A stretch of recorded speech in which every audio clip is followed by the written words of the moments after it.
So when I get up in the morning, there's all these different pieces that make up the routine before I leave. And it really becomes a navigation of all these different objects.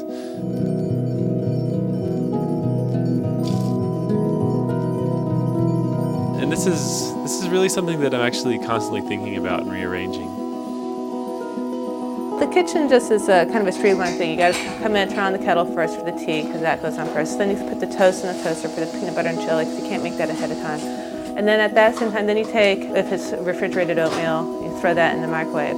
So you got to have the kettle first, because that takes the longest, then the toast, because that takes second longest, and then the microwave. I really try to have the time, my ritual, my morning routine, just be totally me time, just sort of a meditative centering before I go out to begin my day.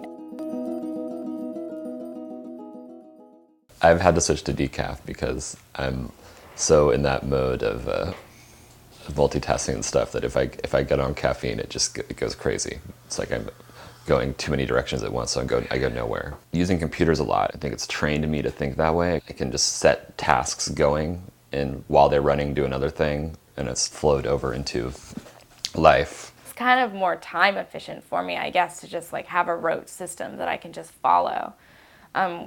Otherwise, I just feel like I would be kind of aimless, oh, what do I do now? With the toothbrush and the hair, just I have a certain order in which I do everything in the morning.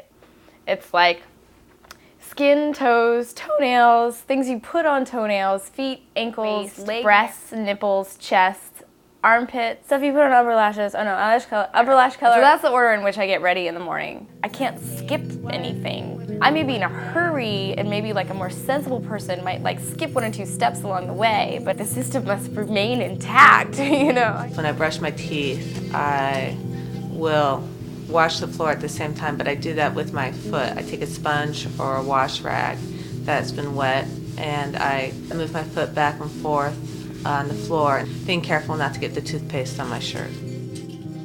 In my shower, we have the little drain guard, or whatever you call it, the little thing that goes in the drain to catch the hair. I don't want you to film that. That's horrible. It's gross.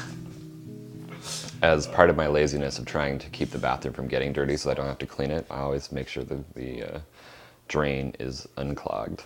So I'm getting out of the shower, and I don't want to walk over to the 2 steps it takes to get to the trash can, because I don't want to get the floor wet. So I throw the hairball. They're just ingrained habits that just seem to be stuff I've developed. You think about these things maybe when you're younger or teenager and sleeping in and trying to get the most packed into your day. So then they just become these rituals that just happen. You don't even think about why you wouldn't do them that way. It would just seem weird to soap first and then shampoo. When I can, I like to make a concerted effort not to multitask, and actually not even to hurry. When I'm have one thing in my arm and I'm doing another thing, and I'm holding the door open with my foot while I do something, and I realize I'm in this ridiculous situation, this is a ridiculous position that's just making my life hard when it's supposed to be making my life easier. That's when multitasking becomes just stupid. When you're stressing yourself out because you're trying to do so much at once, and it's really menial tasks. That's when it's dumb.